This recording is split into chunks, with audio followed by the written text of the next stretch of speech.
السلام عليكم ورحمه بكم على قناتي. نتمنى كامل تكونوا بخير. جيتكم اليوم بوصفه الغريبيه حلوه تقليديه جزائريه راح نديرها لكم بمذاق البيستاش.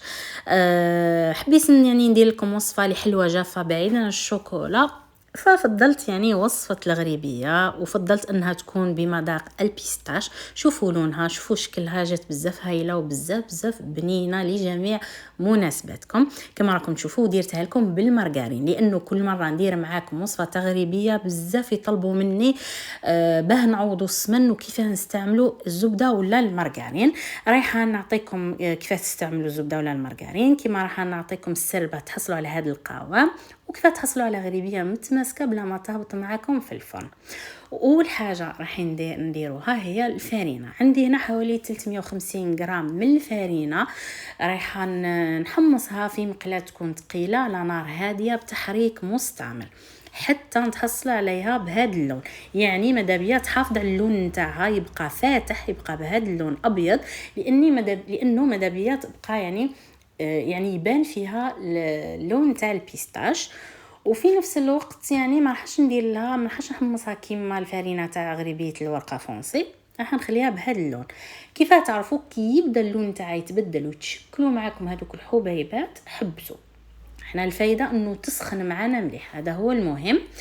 شوفوا هذو الحبيبات ومن بعد نغربلها وهي سخونه، ما نخليهاش تبرد، لانه لو كانت تبرد هذو الحبيبات راح يبسوا معاي ويعني تجيني بعد صعوبه في اني نغربلهم. وهي سخونه نغربلها كامل كما راكم تشوفوا، ونحي هذوك الحبيبات كامل.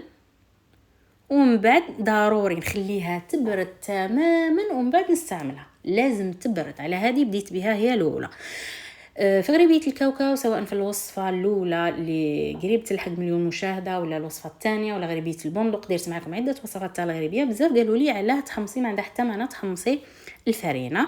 راح نقول لكم السر تاع التحماص. نحمصوا الفارينه باه نقضيو على الجلوتين اللي فيها، يعني الجلوتين اللي في الفارينه نقضيو عليه، وهكذاك تعطينا نتيجه تغريبيه تجي تذوب في الفم وتجي طريه فقط. هذا هو السر تاع التحماص.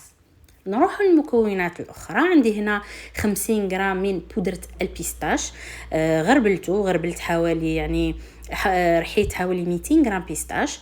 اللي هبط معاي راح احطه في لاباط 50 غرام، وهذاك الخاشن راح نستعمله من بعد باه نزين به الغريبيه نتاعي من الفوق. عندي 50 غرام بودره البيستاش، 50 غرام من كريمه البيستاش، عندي هنا 100 غرام من السكر الناعم، وعندي هنا 200 غرام من المارغرين ولا الزبده. هنا نروحوا للطريقه كيف تستعملوها. انا ما راحش نستعملوها مباشره. شوفوا واش راح ندير. راح ندوبها ونخليها تجمد، ونعاود نحطها في الثلاجه تجمد تعاود تحكم روحها خلاص.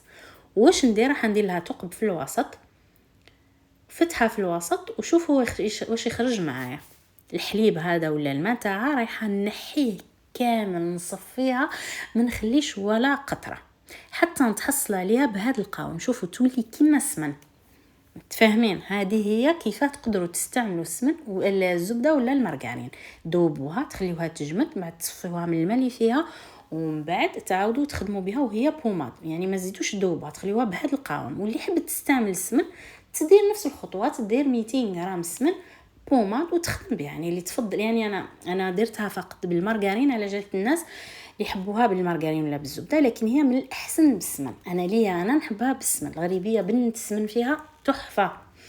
رايحه نضرب هاد المكونات بالباطور، جوست يدخلوا المكونات مليح مع بعضهم، يعني ما تضربوش بزاف حتى يزيد الفوليوم لا تهبط معكم في الفرن. جوست يدخلوا المكونات وتحصلوا على داك القوام اللي شفتوه، تحبسوا ونبداو نحطو في الفارينه. هنا نحطو غير بالعقل، خاصه المبتدئات حطوا غير بالعقل الفارينه نتاعكم. شوفوا الغريبيه سهله، مكوناتها كما نقولوا قليله، لكن هنا برك في هذه المرحله اللي باه تنشفوها هنا برك يعني فيها نوعا ما صعوبه، لكن مع تحطوا راسكم برك وتخدموا غير بالعقل، ما تزربوش روحكم، راح تحصلوا على نتيجه مضمونه. شوفوا هنا واش ندير. راح نحط الفارينه، نبقى نحط الفارينه ونحك فيها. الغريبيه تحب تعجنوها، كيما نفس الطريقه تغريبيه الكاوكاو. ولازم هنا الخطوه المهمه، لازم تخرجوا ليدام اللي في الفرينه كامل، ما يبقاش ليدام في الفرينه، الزيوت كامل تنشفوهم. كل ما يخرج لكم ليدام وتلقاوها طرات وتلتصق في يديكم تضيفوا الفرينه. انا هنا خدات لي 350 غرام وزيت 50 غرام، يعني ضفت حفنه شويه برك، ما مش محمصه، يعني الباقي اللي زيدوا تكملوه كملوه عادي، ماشي شرط لازم يكون محمص. لازم شوفوا لازم تكون تتفتت وفي نفس الوقت تتلم في يديكم، يعني كي تقيس حراره اليد تتلم، هذا هو لازم القوام المطلوب. شوفوا نبقى نحك فيها ونخرج ليدام، نخرج حتى تولي تتلاصق، نزيد نحط الفرينه. قلت لكم انا كامل خدات لي 400 غرام فرينه، وتول هو قادره على حسب نوعيه الفرينه، قادره 350 غرام اللي تحمصوها في البدايه قادره تكون كافيه. فهمتوني؟ لازم تحصلوا على هذا القوام، تبان لكم متشققه، لكن مجرد قيس حراره اليد تكون طريه. شوفوا نشكل هنا حربوش، نحط لها البيستاش هذيك الخاشن من الفوق. تقدروا ديروا بياض البيض وتحطوا البيستاش، انا بلا ما نستعمل بياض البيض، حطيته ضغطت عليه مليح باه يدخل معايا في لاباط، ونجيب طابع بشكل دائري ونطبعها على شكل هلال. تقدروا ديروها كويرات، تقدروا ديروها اصابع، تقدروا تطبعوها بالطوابع هذوك اللي استعملتهم انا في غريبيه الكاوكاو، كيما حبيتوا، هذا يرجع ليكم. انا هنا درتها شويه عاليه، نتوما ما ديروهاش عاليه كيما درتها انا، خاصه المبتدئات باش تقدروا ولا تعرفوا طيبوها. راني نطبع كيما راكم تشوفوا بهذه الطريقه. هنا راح نحطها في صينيه فرن ونحطها في الثلاجه حوالي ساعه، يعني تحكم روحها مده ساعه، الغريبيه تحب تروبوزي، ونحطها في الفرن. المبتدئات اللي خافت من القوام نتاعها ولا خافت تهبط ما فيها والو، هزي حبه، شعلي الفرن على درجه حراره 160 درجه وحطي حبه، حطيها في الفرن.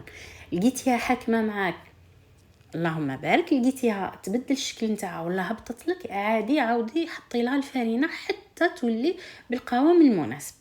يعني 200 غرام مارغرين تقدر تدير لك من 350 حتى 400 حتى شويه، يعني ما عندك ما تزيدي بزاف. اوكي نحطها في الفرن.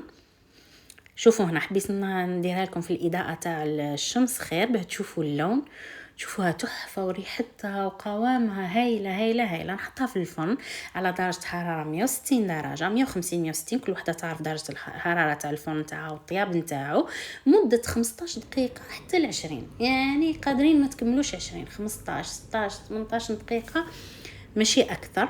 طيب معاكم كيف تعرفوها طيب؟ تبوجيوها في البلاطو تلقاوها تحرك تبوجي، سي بون راهي طيبه معكم، ونخرجها ونتحصل على هاد النتيجه. الغريبيه كي تكون سخونه امبوسيبل تهزوها، ضروري تبرد تماما باه تقدروا تهزوها وتحصلوا على هاد القوام وهاد النتيجه كما راكم تشوفوا. نتمنى انه الوصفه نالت اعجابكم، جربوها وتشاركوني تطبيقاتكم. نلتقي ان شاء الله في وصفات اخرى، فيديوهات اخرى، الى الملتقى، سلام.